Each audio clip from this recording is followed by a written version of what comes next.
আসসালামু আলাইকুম ওয়া রাহমাতুল্লাহি ওয়া বারাকাতুহু। আলহামদুলিল্লাহি ওয়াহদা মান লা নাবিয়্যা বা'দা। আউযু বিল্লাহি মিনাশ শাইতানির রাজীম। বিসমিল্লাহির রহমানির রহিম। সম্মানিত সুপ্রিয় দর্শক মণ্ডলী, যে যেখান থেকে আমার ভিডিওটা দেখতেছেন সকলকে আন্তরিক ধন্যবাদ মোবারকবাদ জানিয়ে আজকের ভিডিও শুরু করতে যাচ্ছি। আজকের ভিডিও হবে যে কোনো বাত বিষ, যে কোনো ধরনের বাত বিষের জন্য, বিষ ব্যথার জন্য তেল তৈরি। এটা একেবারে সরাসরি ফর্মুলা আপনাদের সম্মুখে উপস্থাপন করতে যাচ্ছি এবং কেমনে জাল দিতে হয় সেটাও বলবো, এবং এই তেল জাল দেওয়ার সময় যে রিস্ক হয় সেটাও ইনশাল্লাহ বলবো। এই তেল দিয়ে আপনারা ব্যবসা করে উন্নতি করতে পারবেন। এই তেল বেশি করে যদি আপনার তৈরি করেন তাহলে আপনি ব্যবসা করে উন্নত করতে পারবেন। অতি সহজভাবে আপনি এই তেল তৈরি করে মানুষকে দিলে মানুষে অনেক উপকার পাবে এবং আপনার কাছ থেকে এই তেল বারবার নেওয়ার চেষ্টা করবে। এজন্য ভিডিওটা স্কিপ না করে দেখতে থাকুন। ভিডিওটা একটু লং হবে, ধৈর্য ধরে ভিডিওটা দেখেন আর কথাগুলো শুনেন। অনেক সময় আপনারা কথাগুলো শুনেন না, কথাগুলো স্কিপ করে টেনে টেনে দেখেন। আসলে মন্ত্র যেরকম প্রয়োজন তেমনি আপনার কথাগুলো প্রয়োজন। কথাগুলো যদি আপনি না শুনেন তাহলে আপনি ওষুধের ধরন, মন্ত্রের ধরন বুঝতে পারবেন না। অতি ফার্স্টে একটা পাতিল নিতে হবে, যে কোনো মাটির পাতিল নেবেন। এটা যদি স্টিলের পাতিল নেন, লোহার পাতিল নেন তাহলে কিন্তু হবে না, মাটির পাতিল নিতে হবে। মাটির পাতিল নেওয়ার পরে এখানে আপনি তেল দিবেন পরিমাণ মতো। আমি এখানে তেল দিছি 2 কেজির মতো। এরপরে তেলটা গরম হলে এখানে দিয়ে দিবেন আপনি লবণ। আমি যে লবণ দিয়ে দিলাম, এটা হলো লবণ। আপনি বাড়াইয়া কমাইয়া দিতে পারবেন, আপনার পরিমাণ মতো বাড়াইয়া কমাইয়া দিতে পারবেন। আমি 1 পিরিচ পরিমাণ লবণ এখানে দিয়ে দিছি। দেওয়ার পরে জাল দিবেন, ভালো করে মিক্স হওয়া পর্যন্ত জাল দিতে থাকবেন। যেহেতু তেল গরম আছে এই অবস্থায় আপনি জাল দিতে থাকবেন। এই সময় আপনার একটা জিনিস খেয়াল রাখতে হবে, চুলার জাল একেবারে যেন মিটা মিটা অবস্থায় থাকে, একেবারে কম থাকে। আমার এখানে চুলার জালটা অতিরিক্ত চড়া হয়ে গেছিল, আর আমি যে ঔষধ ব্যবহার করেছিলাম সেই ঔষধটা, এই যে এটা ব্যবহার করার সাথে সাথে দেখেন কি একটা অবস্থা হয়। কয়েক সেকেন্ডের ভিতরে ঔষধ উতলাইয়ে পড়ে। এটা আমি কোনোভাবেই থামাইতে পারিনি এবং শেষ পর্যন্ত কি হয়েছিল, এটার ভিতরে আগুন ধরে গেছিল। আগুন ধরে পুরোপুরিভাবে চুলার ভিতরে আগুন ধরে এমন পর্যায়ে হয়ে গেছিল, যার পরিপ্রেক্ষিতে আগুনটা ঘরের চাল পর্যন্ত প্রায় হয়ে গেছিল। রান্নাঘরের বাহির সাইডে আমি একটা ছোট্ট জায়গা, এখানে এই তেলটা তৈরি করতে নিয়েছিলাম। তো এমন পরিস্থিতি হয়েছিল, আমার ডান সাইডে বার হইতে পারি নাই বেড়া, বাম সাইডেও বেড়া, পিছন সাইডেও বেড়া, সামনের সাইডে এই চোলা জ্বলতেছিল এবং অনেক জোরে আগুন হচ্ছিল, যার পরিপ্রেক্ষিতে আমার বাইর হওয়া খুব কঠিন হয়ে গেছিল। এরপরে আমার স্ত্রীকে বলছিলাম পানি এনে দেওয়ার জন্য, তারপর পানি এনে দিছে। আল্লাহ বাঁচাইছে, পানিটা তেলের ভিতরে পড়ে নাই, চুলার ভিতরেই দিছে, যার পরিপ্রেক্ষিতে আগুনটা একটু থামছে, আমি ওখান থেকে বাইরে হইতে পারছি। এই জন্য এটা সতর্কতা অবলম্বন করতে হবে, আপনার সাবধানতা অবলম্বন করতে হবে। এই ওষুধগুলো যখন আপনি দিবেন তখন যেন কোনোভাবেই আপনার জালের আঁচ বেশি না থাকে, একেবারে যেন নিবা নিবা আঁচ থাকে। ওষুধ দেওয়ার পরে যখন ওষুধের তাপমাত্রা একটু কমে আসবে বা ওষুধগুলো একটু সিদ্ধ হয়ে যাবে, তখন আপনি জালের তাপমাত্রা বাড়িয়ে দিতে পারবেন। আমি যে ওষুধটা ওই সময় দিয়েছিলাম সেটা হলো আমরা যে মাসকালাই খাই, এই মাছের ডাল। এই মাছের ডালটা আপনি যখন দিবেন, আমার এখানে একটা ভুল হয়ে গেছিল, সেটা হলো কি আমি দিয়েছিলাম অতি ফার্স্টে লবণ। এখানে লবণটা অতি ফার্স্টে আপনারা দিবেন না, অতি ফার্স্টে যেটা দিবেন সেটা হলো কর্পূর। আপনি যদি কর্পূর দেন অতি ফার্স্টে তাহলে আর তেলটা এরকমভাবে বলকাবে না বা এরকম আগুন ধরে যাবে না। অতি ফার্স্টে কর্পূর দিবেন। আর দ্বিতীয় পদ্ধতি যদি করেন, মাছের ডালটা যদি আপনি একটু ভিজাইয়ে রাখেন, ভিজাইয়ে রাখার পরে যদি আপনি মাছের ডালটা দেন তাহলেও এইভাবে বলকিয়ে আগুন ধরে যাবে না। আমি মাসের ডালটা না ভিজাইয়া এটা দিয়েছিলাম। আমার দীর্ঘ 35 বছরের মধ্যে এরকম রিস্ক হয়নি, আজকের তেলে যে রিস্ক হয়েছে। এই জন্য আসলে নিজের ইচ্ছা অনুযায়ী উস্তাদের দেওয়া নির্দেশ বাদ দিয়ে নিজের ইচ্ছা অনুযায়ী কোনো কিছু করা মোটেই উচিত না। নিজের ইচ্ছা অনুযায়ী কোনো কিছু করতে গেলে উস্তাদের দেওয়া নির্দেশ বাদ দিলে তাহলে সেখানে রিস্ক হওয়ার সম্ভাবনা থাকে বেশি। উস্তাদি করছে, উস্তাদে জেনে বুঝে তারপরে প্র্যাকটিক্যালি একটা জিনিস আমাদেরকে শিক্ষা দিছে। আমি হাতে কলমে এই সমস্ত জিনিসগুলো উস্তাদের কাছ থেকে নিছি, শিক্ষা নিছি। তারপরেও দেখেন হঠাৎ করে রিস্ক হয়ে গেছে আমার একটু এক গায়েমের জন্য। এজন্য আমি আপনাদের বলি ভিডিওগুলো আপনারা কন্টিনিউ দেখবেন, ভিডিওগুলো কন্টিনিউ দেখে এবং আমার কথাগুলো মনোযোগ সহকারে শুনবেন। আমার ভিডিওগুলো কখনো কোনো ভিডিও স্কিপ করে করে দেখবেন না, টেনে টেনে দেখবেন না, তাহলে কিন্তু আপনারা কিচ্ছু বুঝতে পারবেন না।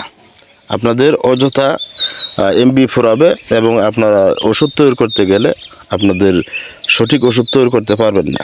আমি যখন একটা ভিডিও দিই তখন সম্পূর্ণ ভিডিওর ভিতরে আমার কথাগুলো প্রকাশ করে আপনাদের বোঝানোর চেষ্টা করি, যাতে আপনারা বুঝে এই ওষুধ তৈরি করে নিজে উপকৃত হতে পারেন, অপরকেও উপকার করতে পারেন। আপনি যদি একটা অক্ষর বা একটা জ্ঞান শিক্ষা দেন মানুষকে, সেটারও জন্য আপনি উস্তাদ হয়ে যাবেন এবং এটার বিনিময়ে আল্লাহ পাক কাল হাসরের দিন দিবে।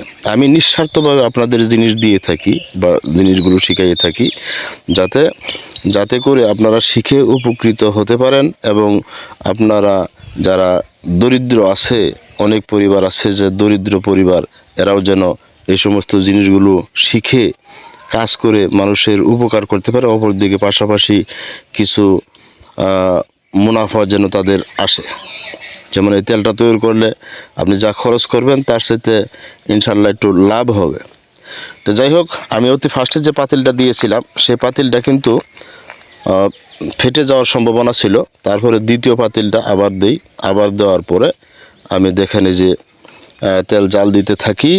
ওই তেল পড়ে যাওয়ার পরে দ্বিতীয়বার আবার তেল অ্যাড করে ওই তেল পুরোপুরিভাবে আগুন ধরে বলকাইয়ে পড়ে যায়, চতুর্দিকে পড়ে যাওয়ার পরে আমি আবার নতুন করে তেল দিয়ে আবার শুরু করি।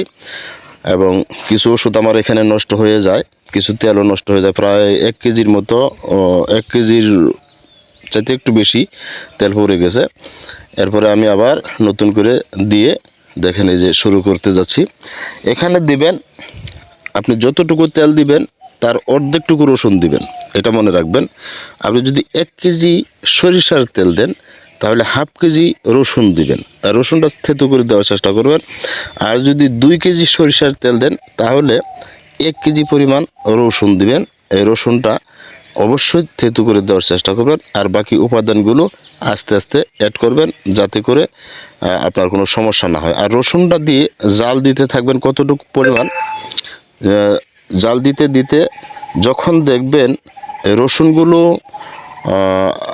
হলুদ বর্ণ হয়ে গেছে, রসুনগুলো একেবারে হলুদ হয়ে গেছে, এখন আর অন্য কোনো বর্ণ দেখা যায় না, এখন হলুদ বর্ণ দেখা যায়, তাহলে বুঝবেন আপনার তেলটা জাল হয়েছে। আর এই যে তেলগুলো আমি যে দিয়েছিলাম, পরে যাওয়ার পরে যে দেখলাম কিছু তেল ছিল, ওখানে আরও কিছু তেল আমি 1 কেজির মতো তেল অ্যাড করে দিয়েছি, যাতে তেলটা আমার একটু বেশি হয়। আমি যত একবার বানাইলে অন্তত কয়েকটা রুগীরে দেওয়া যায়, আর আমি এই তেলটা বিক্রি করতে পারি। আর ইতিপূর্বে আমি যে তেলগুলো দিয়েছিলাম বাত বিষ ব্যথার জন্য, সেগুলো কিন্তু ভিন্ন তেল, এটার সাথে আরও উন্নত। সেই ভিডিও আপনারা দেখে আসতে পারেন, ইনশাল্লাহ আমিও সেই ভিডিও আবার দিব। আর সামনে আবার তেলটা তৈরি করার সম্ভাবনা আছে, ওই ভিডিও অন্যভাবে তৈরি করবো ইনশাল্লাহ। তেলটা এটাও দেওয়ার চেষ্টা করব। দেখেন আমি আবার 1 কেজি তেল এখানে অ্যাড করে পরে জাল দেওয়া শুরু করছি। আর ওষুধগুলো আপনারা তখন ব্যবহার করবেন যখন দেখবেন তেল জাল দিয়ে তেল গরম হয়ে গেছে, তেলের ফেনা মরে গেছে। উপরে যে সর্ষের তেল দিলে একটা ফেনা হয়, এই ফেনাটা যখন দেখবেন সাদা ফেনাটা মরে গেছে, এখন আর সাদা ফেনাটা নাই, তখন আপনি ওষুধগুলো অ্যাড করবেন, আর সাদা ফেনাটা থাকা অবস্থায় ওষুধগুলো অ্যাড করবেন না। তো অতি ফার্স্টে আপনারা সরষের তেলের সাথে, এখন আমি পুরোপুরি প্রসেস বলে দিচ্ছি, মনোযোগ সহকারে শোনেন। অতি ফার্স্টে সরষের তেল দিবেন। সরষের তেল যখন গরম হয়ে ফেনা মরে যাবে তখন আপনি এখানে দিবেন রসুন। অন্য ওষুধগুলো দিবেন না, রসুনগুলো দিবেন আগে রসুনগুলো দিয়ে লাড়তে থাকবেন। রসুনগুলো যখন গরম হয়ে যাবে তখন ধীরে ধীরে অন্য উপাদানগুলো আপনি অ্যাড করবেন। যেমন আপনি এখানে 1 পিরিচ পরিমাণ আমি লবণ দিয়েছিলাম, আপনি 1 পিরিচ পরিমাণ লবণ দিবেন। এরপরে দিতে হবে হলুদ দিবেন আপনি। আমি এখানে হলুদ দিয়েছিলাম 3 মুষ্টি পরিমাণ। আমাদের এখানে তো হলুদের মাপ খুব কম হয়, আমি আনুমানিকভাবে 3 মুষ্টি পরিমাণ হলুদ দিয়েছিলাম।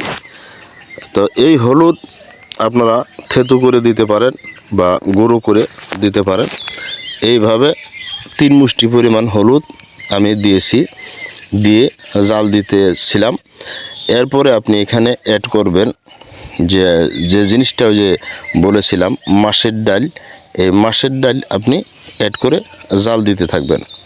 জাল দিতে একেবারে অনেকক্ষণ জাল দেওয়ার পরে আপনি যখন দেখবেন এই তেলটা ভিতরে রসুনগুলো হলুদ বর্ণ হয়ে গেছে, মাঝে মধ্যে উঠাই চামচ দিয়ে উঠাই দেখবেন রসুনগুলো কোন বর্ণ হয়েছে। যদি দেখেন রসুনগুলো সাদা বর্ণ হয়েছে তাহলে অন্য ওষুধগুলো আর অ্যাড করবেন না, অন্য কোনো জিনিস অ্যাড করবেন না, বা যেটা আমি বলবো সেটা অ্যাড করবেন না। আর তেলও দেখবেন আপনার পরিপাক হইয়া সারে নাই, তেলও নামানো যাবে না, তেল নামাইতে হবে আরও পরে। এইভাবে জাল দিতে যখন দেখবেন তেলটা একেবারে জাল এসে গেছে বলতে রসুন যখন হলুদ হয়ে যাবে তখনই জালটা এসে যাবে। এরপরে আপনি এখানে 1 কাপ পরিমাণ দিতে হবে কর্পূর। এই কর্পূরটা আপনি অবশ্যই ফাঁকি করে নেওয়ার চেষ্টা করবেন। অনেক সময় দেখা যায় কর্পূর জট বেঁধে থাকে বা আমান থাকে। আপনি যদি বলেন তেলের ভিতরে দিলে কর্পূর গলে যাবে, আসলে তেলের ভিতরে দিলে কর্পূর অত গলে না। এজন্য কর্পূরটা আপনি গুঁড়ো করে নেওয়ার চেষ্টা করবেন। গুঁড়ো করে কর্পূরটা দিবেন, তাহলে কর্পূরটা আপনার হবে তেলের ভিতরে মিক্স হয়ে যাবে, গলে যাবে। কর্পূরটা যখন দেখবেন মিক্স হয়ে গেছে তখন তেল হতে একটা ঝাঁঝালো আসবে। এই যে কর্পূরটা আমি দিয়ে দিচ্ছি এখন। যখন কর্পূরটা দেওয়া হয়ে যাবে, কর্পূরটা যখন তেলের সাথে মিক্স হয়ে যাবে তখন তেল থেকে একটা ঝাঁঝালো ভাব আসবে, মানে মনে হবে ওইখান থেকে একটা কীরকম যেন একটা ঝাঁঝ আসতেছে। আপনি যদি তেল লাড়তে যান তখন দেখবেন আপনার চোখে মুখে এরকম ঝাঁঝ লাগতেছে, এটা বুঝতে পারবেন। আর কর্পূর দিলে তেলটা থেমে যাবে। আর যে বলকানোর যে সিস্টেমটা ছিল, এই বলকানোর সিস্টেমটা আস্তে আস্তে কমে যাবে। এরপরে আপনি তেল লাড়তে সুবিধা হবে এবং তেল দেখতেও সুবিধা হবে। আর এইভাবে লাড়তে যখন একেবারে তেলটা ঘন হয়ে আসবে মোটামুটিভাবে, আর রসুনগুলো দেখবেন হলুদ বর্ণ হয়ে গেছে, তখন তেলটা নামিয়ে আস্তে করে রেখে দিবেন। এই তেলটা মাঝে মধ্যে একটু নিচে নাড়বেন। নামানোর পরে একটু তলানি হতে পারে, যে এখানে ওই কর্পূর আছে এটা নিচে যাইতে পারে, আবার ওই মাছের ডাল আছে, মাসকালাই আছে, এটাও নিচে চলে যাবে। এই জন্য আপনারা এগুলো কী করবেন, নামানোর পরে একটু লাড়তে হবে নিচে। লাড়ার পরে এটা সুন্দর করে রেখে দিবেন। তেলটা যখন ঠান্ডা হয়ে যাবে তখন এই তেলটা আপনার সুন্দর করে সেকে, পরিষ্কার কাপড় দ্বারা সেকে একটা বোতলজাত করবেন। এই তেলটা যদি কোনো লোকে ব্যবহার করে ব্যথার জায়গায় বা যেখানে আঘাত পাইছে আঘাতের জায়গায় যদি কোনো লোকে ব্যবহার করে, তাহলে ইনশাল্লাহ তার ব্যথা চলে যাবে এবং তার আঘাত পাওয়া চলে যাবে। তার বাত বিষ, বিষুগা বিষ ইত্যাদি বিষ, যত বিষ আছে সমস্ত বিষ চলে যাবে। এটা অনেক পরীক্ষিত একটি তেল, অনেক দিন আমি এটা অনেক দিন যাবত এটা তৈরি করে দেওয়ার চেষ্টা করি বা রুগীদের দিয়ে থাকি। আজকে সরাসরি আপনাদের দেখানোর চেষ্টা করলাম। তো হয়তো বোঝাতে পেরেছি, অনেকগুলো কথা বললাম ভিডিওতে। এই যে আমি এখানে কিন্তু আমি রসুন হলুদটা দিয়েছি সর্বশেষে। আপনারা যে দেখতেছেন আমি হলুদটা দিয়েছি সর্বশেষে। হলুদ দেওয়ার পরে আবার একটু নাড়াচাড়া করছি যাতে হলুদটা হয়ে যায়। আমি হলুদটা আমানি দিয়েছিলাম, এখানে হলুদটা চূর্ণ করে নিতে পারি নাই, অতটুকু সময় পাইছি না, বা ওই ওষুধটা অ্যাক্সিডেন্ট হওয়ার পরে আমার অতটুকু খেয়াল ছিল না, যার পরিপ্রেক্ষিতে আমি এটা আমানি দিয়েছি। আমান দিলেও কাজ করবে। রসুনের যে হলুদের যে আপনার ইটা ছিল, অ্যাকশনটা ছিল, কালারটা ছিল, সেটা তেলের ভিতরে চলে গেছে। এখানে আপনি কিছু আদা অ্যাড করতে পারেন। কিছু আদা যদি অ্যাড করেন তাহলে আরও ভালো হয়। আপনি কিছু আদা অ্যাড করতে পারেন, কিছু ঘি অ্যাড করতে পারেন, তাহলে আরও সুন্দর হবে। কিছু আদা, কিছু ঘি অ্যাড করে যদি আপনি পুরাতন ঘি অ্যাড করে যদি আপনি দেন তেলের ভিতরে, তাহলে তেলটা আরও শক্তিশালী হবে, আরও মজবুত হবে, আরও উপকার হবে। এটা আপনি তৈরি করেন, আপনি তৈরি করে বিজনেস করেন, আপনার মুনাফা অর্জন হবে ইনশাল্লাহ। যারা একবার নিবে তারা আবার নেওয়ার চেষ্টা করবে। যারা না বুঝছেন